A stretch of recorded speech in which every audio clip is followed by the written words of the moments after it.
अस्सलाम वालेकुम, मैं इमरान नवीद, आपका इंग्लिश का टीचर। और आज हम इंग्लिश ग्रामर स्टार्ट करने जा रहे हैं। टेंसेस जो कि स्टूडेंट्स को समझने में बहुत सी मुश्किलात का सामना करना पड़ता है, और आज मैं आपको इस सामने एक नए अंदाज के साथ और नए मेथड के साथ एक गेम में आपको पूरे टेंसेस 12 के 12 टेंसेस अभी और इसी वक्त आज ही करवा दूंगा, और इंशाल्लाह ये आपके फिंगर टिप्स होंगे। ये देखें, जैसे कि आपके सामने मैंने ये डायग्राम बनाई है, क्योंकि टेंसेस नहायत ज़रूरी हैं इंग्लिश सीखने के लिए, कम्पिटिटिव एग्ज़ाम के लिए, 5th class, 8th class, 9th class, 10th class, intermediate class के लिए, और ख़ासकर ये वीडियो मैं उन असातिज़ा इकराम के लिए बनाने जा रहा हूँ जो ये समझते हैं कि स्टूडेंट्स के लिए इंग्लिश ग्रामर और टेंसेस समझना बहुत मुश्किल हो जाते हैं और स्टूडेंट्स इंटरेस्ट नहीं लेते। इसमें स्टूडेंट्स इंशाल्लाह इंटरेस्ट भी लेंगे, और मैं उम्मीद करता हूं कि आपको ये टेंसेस जिस तरह से आज मैं आपको समझाऊंगा आज तक किसी ने नहीं समझाए होंगे, और ये मेरे 20 साल एक्सपीरियंस का ये नतीजा है जो मैं इंशाल्लाह आपके सामने जिसका निचोड़ निकालने जा रहा हूँ और कूजे में दरिया बंद करने जा रहा हूँ। चलें आए स्टार्ट करते हैं जी। First of all, as we know, there are 3 types of the tenses: present, past, future। और इसमें आपने ये भी देखा है कि पैसिव वॉइस और एक्टिव वॉइस होते हैं। आज हम एक्टिव वॉइस टेंसेस करने जा रहे हैं जिसमें प्रेजेंट, पास्ट, फ्यूचर 3 टेंसेस होते हैं। ये आप अपना बायां हाथ अपने सामने रखें और ये देखें कि बिल्कुल फिंगर टिप्स बनी हुई हैं, 12 की 12 है 4 फिंगर्स पर। इसी तरह ये देखें, जिस तरह ये मैंने बनाया है, प्रेजेंट ये सारे का सारा प्रेजेंट है, प्रेजेंट, पास्ट ये सारे का सारा पास्ट है, फ्यूचर ये सारे का सारा फ्यूचर है, ठीक है। और इस तरह ये देखें, ये इंडेफिनेट है, इंडेफिनेट ये इंडेफिनेट की फिंगर है, continuous, perfect, perfect continuous, indefinite, continuous, perfect, perfect continuous. ये 12 जो है ये टेंसेस बनते हैं: present indefinite, present continuous, present perfect, present perfect continuous, past indefinite, past continuous, past perfect, past perfect continuous, future indefinite, future continuous, future perfect, future perfect continuous. 12 tenses बन रहे हैं, और ये इंतहाई आसान तरीके के साथ मैं आपको समझाऊंगा। आप हमारे साथ जुड़े रहिए, और इंशाल्लाह ये अभी और इसी वक्त आपकी ये कई सालों की परेशानी इंशाल्लाह अभी मैं आपकी ये ख़त्म कर दूंगा जी। सबसे पहले मसला ये आता है कि टेंस में उर्दू फिक्रे की पहचान की समझ नहीं आती। उर्दू फिक्रा लिखा हुआ है और समझ नहीं आती ये कौन से टेंस का है। बिल्कुल सिंपल है। सबसे पहले हम देखेंगे प्रेजेंट। प्रेजेंट का मतलब होता है मौजूदा, हाजिर, फेल, हाल, फेल, हाल, हाल जिसे, और इसको हम उर्दू में कहेंगे हैं, हूं। जिस फिक्रे के, उर्दू के जिस फिक्रे के लास्ट पर हैं, हूं होगा वो प्रेजेंट है। वो आपने पास्ट, फ्यूचर बिल्कुल नहीं कहना। जिस फिक्रे के लास्ट पर आपको है, हूं नजर आएगा वो प्रेजेंट का टेंस है, और ये बाकी बात की बात है प्रेजेंट की कौन सी किस्म है। और इसी तरह पास्ट, पास्ट कहते हैं माजी को, गुजरा हुआ, और उर्दू फिक्रे में था, थी, थे। ये जिस फिक्रे के लास्ट पर था, थी, थे आएगा वो पास्ट का होगा, ठीक है। और जिस फिक्रे के लास्ट पर गा, गी, गे आएगा, यानी कि फ्यूचर कहते हैं मुस्तकबिल, आने वाला, ठीक है। जिस फिक्रे के लास्ट पर गा, गी, गे आएगा वो फ्यूचर का है। जिस फिक्रे के लास्ट पर है, हैं, हूं आएगा वो प्रेजेंट है, और जिस फिक्रे के लास्ट पर था, थी, थे आएगा वो पास्ट है, और जिस उर्दू के फिक्रे के लास्ट पर गा, गी, गे आएगा वो फ्यूचर का है। ये बात आपने अपने जहन में रख लेनी है। और सबसे पहले हम यहां से कंटिन्यूस से शुरू करते हैं। कंटिन्यूस, इस कंटिन्यूस का मतलब होता है जारी, किसी काम को जारी रखना, यानी कि रहा, रही और रहे। कंटिन्यूस जिसमें भी आएगा, रहा, रही, रहे उसमें आएगा। जैसे रहा, रही, रहे, रहा, रही, रहे। ठीक है, क्योंकि मैंने बताया इस तरह ये आपकी फिंगर जो है ये कंटिन्यूस की है, ये कंटिन्यूस की, इसमें रहा, रही, रहे आएगा। रहा, रही, रहे। ठीक है, जैसे ये मैंने आपको बताया ये प्रेजेंट है, हूं इसमें आएगा, था, थी, थे कंटिन्यूस में आएगा, गागी गे फ्यूचर के लास्ट पर आएगा। और ये है कंटिन्यूस, इसमें रहा, रही, रहे आएगा। और ये देखें परफेक्ट कंटिन्यूस, इसमें भी कंटिन्यूस आ रहा है तो इसमें भी रहा, रही, रहे आएगा। रहा, रही, रहे। देखिए कितनी मजे के साथ आपको अभी सारे के सारे टेंसेस क्लियर हो जाएंगे। रहा, रही, रहे, रहा, रही, रहे। देखिए सेम है, बिल्कुल सेम आ रहे हैं, इसमें भी कंटिन्यूस है, रहा, रही, रहे है, इसमें भी परफेक्ट कंटिन्यूस इसमें भी है, तो रहा, रही, रहे आ रहा है। जो ये वाला होगा, क्योंकि मैंने आपको बताया ये सारा फ्यूचर है, तो इसमें आएगा रहा होगा, रही होगी, रहे होंगे, रहा था, रही थी, रहे थे, क्योंकि पास्ट है। रहा है, रही है भी हो सकता है, रहे हैं। ठीक है, क्योंकि ये प्रेजेंट है, ये पास्ट है, ये फ्यूचर है। गागी ये बता रहा है फ्यूचर है, था, थे बता रहा है पास्ट है, हूं बता रहा है ये फ्यूचर है। सेम इट इज, इसमें भी होगा रहा होगा, रही होगी, रहे होंगे, रहा था, रही थी, रहे थे, रहा है, रही है, रहे हैं। ठीक है, अब देखें ये भी कंटिन्यूस सेम है, ये कंटिन्यूस और परफेक्ट कंटिन्यूस दोनों की क्या है, उर्दू की पहचान आपको सेम लग रही है, लेकिन थोड़ा सा इसमें डिफरेंस है। डिफरेंस क्या है, इसमें प्लस वक्त आ जाता है, यानी कि इसमें टाइम आ जाता है।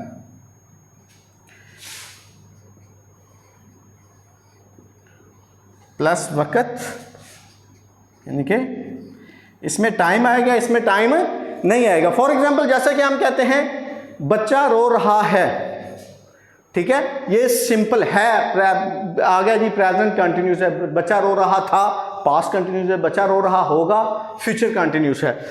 अब मैं ये कहूँ बच्चा 2 घंटे से रो रहा है, बच्चा सुबह से रो रहा है, ठीक है, तो फिर वक्त आ गया, तो फिर किसमें, परफेक्ट कंटिन्यूस में। बच्चा 2 घंटे से रो रहा था, तो था कौन से टेंस में आएगा, पास्ट में आएगा।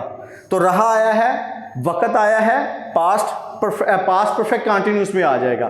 ठीक है, इसमें वक्त आता है, इसमें वक्त नहीं आता। अच्छा, इसमें भी वक्त नहीं आता, कब नहीं आता, जब ता अलिफ ता आ जाता, ता रहा होगा, ती रही होगी, ते रहे होंगे, ता रहा था, ती रही थी, ते रहे थे।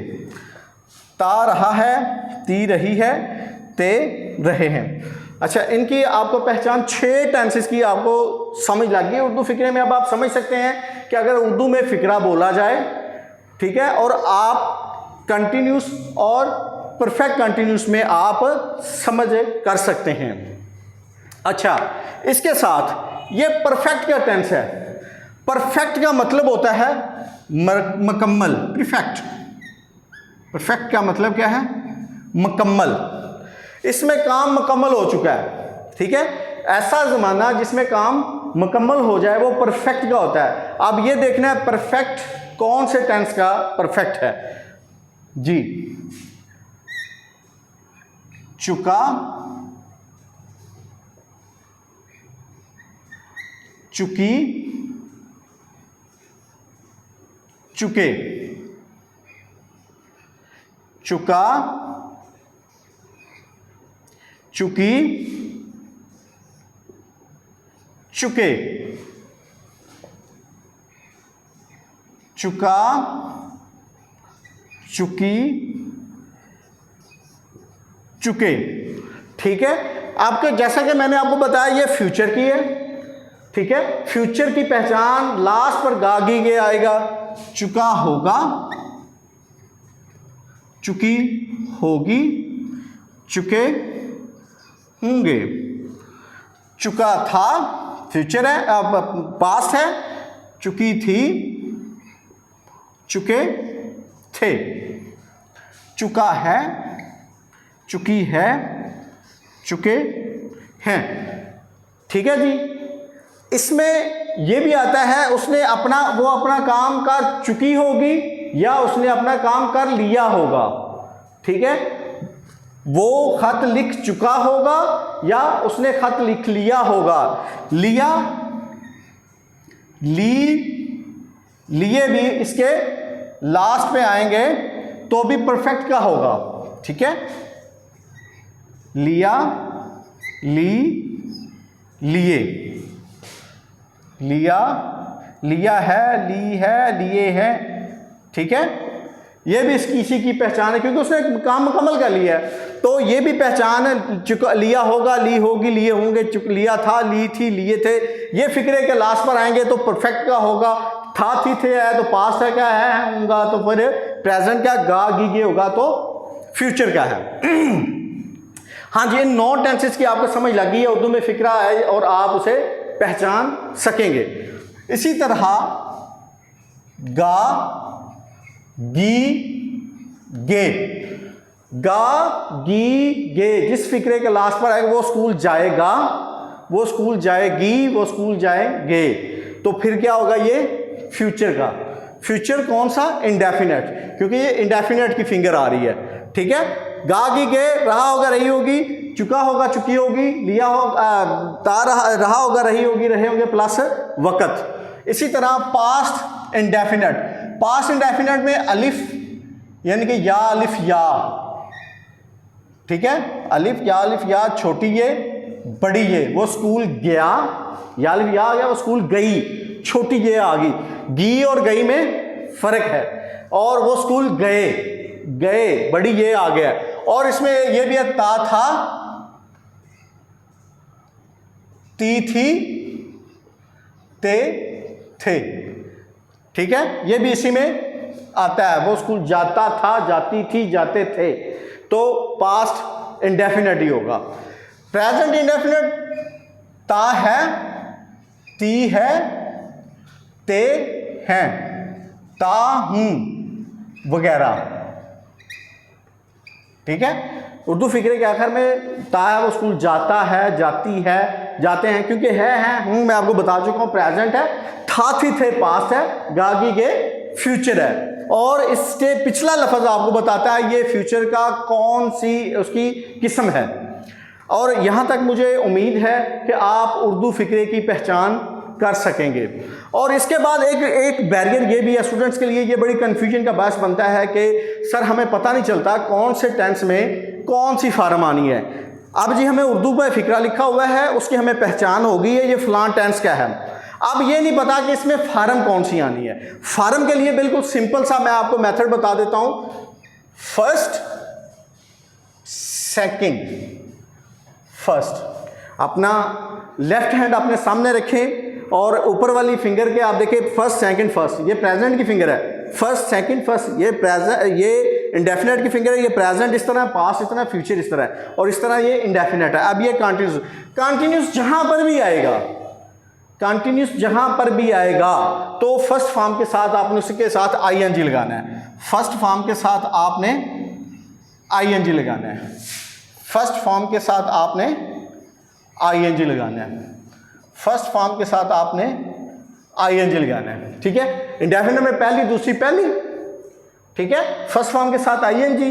और नीचे भी ये परफेक्ट कंटिन्यूस है, इसमें भी आपने फर्स्ट फॉर्म के साथ आईएनजी लगाना है क्योंकि इसमें भी कंटिन्यूस है। फर्स्ट फॉर्म के साथ आईएनजी। ठीक है, और ये परफेक्ट का मतलब भी होता है मुकम्मल, तो इसमें फार्म भी मुकम्मल तीसरी फार्म आएगी, थर्ड फॉर्म।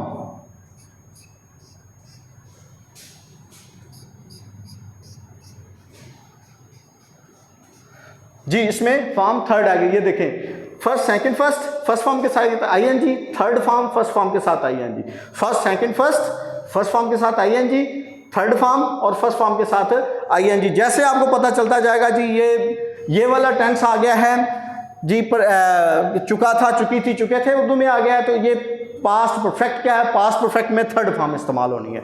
ठीक है, फॉर्म की भी मुझे लग रहा है कि इसकी बिल्कुल आपको समझ आ गई है, कंप्लीट समझ इसकी आपको आ गई है। अब ये देखना है कि स्टूडेंट्स के लिए उर्दू फिक्र के अब ट्रांसलेशन करने के लिए पता नहीं चलता कौन से टेंस में कौन सा हेल्पिंग वर्ब आना है। जैसे देखें ना, गा गी गे, ये हमने उर्दू में ज़माना, उर्दू फिक्रे में हमें ज़माने का पता चला, इंग्लिश में ज़माने को टेंस कहते हैं। ठीक है, टेंस। अब उर्दू में गा गी गे है, अब इसकी इंग्लिश जो है वो हेल्पिंग वर्ब में टेंस की होगी, वो क्या होगी, बिल्कुल ये आसान वे के साथ मैं आपको करवा रहा हूं, विल और शैल। will be and shall be, will have और shall have, will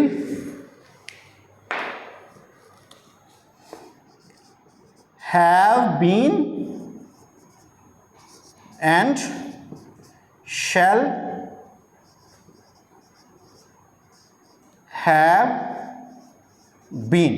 देखें, simple, will shall will be shall be, will have shall have, will have been shall have, will be will shall will be shall be, will have shall have, will have been shall have been. और इसी तरह इसमें कोई helping verb इस्तेमाल नहीं होता जब आप फिक्रा बनाते हैं, जब उर्दू से इंग्लिश ट्रांसलेट करते हैं, इसमें मत देखे था थी थे आगे तो वाज वर लगेगा, नहीं। पास्ट इंडेफिनेट में जब आप ट्रांसलेट उर्दू से इंग्लिश करते हैं तो इसमें helping verb is am are was were वैसे कुछ भी नहीं लगेगा। लेकिन सवालिया या मनफी के लिए, सवालिया या मनफी फिक्रे के लिए हम डिड का इस्तेमाल करेंगे। ठीक है, सवालिया या मनफी बनाते वक्त हम डिड का इस्तेमाल करेंगे। जब हम डिड का इस्तेमाल करेंगे तो फिर ये सेकंड फॉर्म फर्स्ट हो जाएगी। क्यों? क्योंकि डिड खुद डू की सेकंड फॉर्म है, दो सेकंड फॉर्म्स इकट्ठी नहीं आएंगी। इसी तरह इसमें वॉज और वर का इस्तेमाल है, इसमें ओनली हैड का इस्तेमाल है, इसमें हैड बीन का इस्तेमाल है। ठीक है, इसमें हेल्पिंग वर्ब इस्तेमाल नहीं होगा। सवालिया मनफी के लिए डिड का इस्तेमाल करेंगे, वॉज वर हैड बीन। जैसे देखें, will shall will be shall be, will have shall have, will have been shall have been, कोई हेल्पिंग वर्ब इस्तेमाल नहीं होगा। सवालिया मनफी के लिए डिड का इस्तेमाल होगा, वॉज वर हैड और हैड बीन।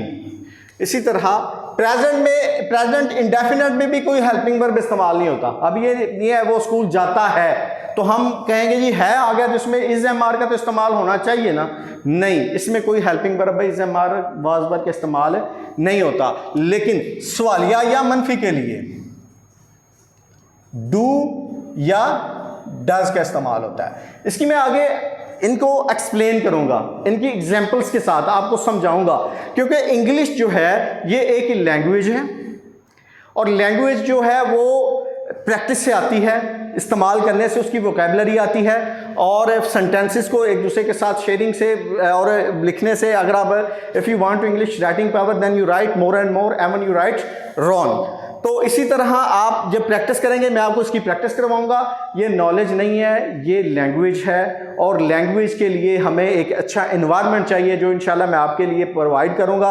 और ये मैंने सारे टेंसेस कूजे में दरिया बंद करके आपके बिल्कुल सामने रख दिए हैं और इंशाल्लाह जैसे जैसे अगली वीडियोज़ में आपको मैं इसे अलग अलग से करवाता जाऊँगा तो आपको बड़े अच्छे तरीके के साथ इसकी समझ आएगी और आप सेल्फ राइटिंग के काबिल हो जाएंगे इंशाल्लाह। जी, इसमें इज़ एम आर का इस्तेमाल है। ठीक है, इसमें हैज़ और हैव का इस्तेमाल है।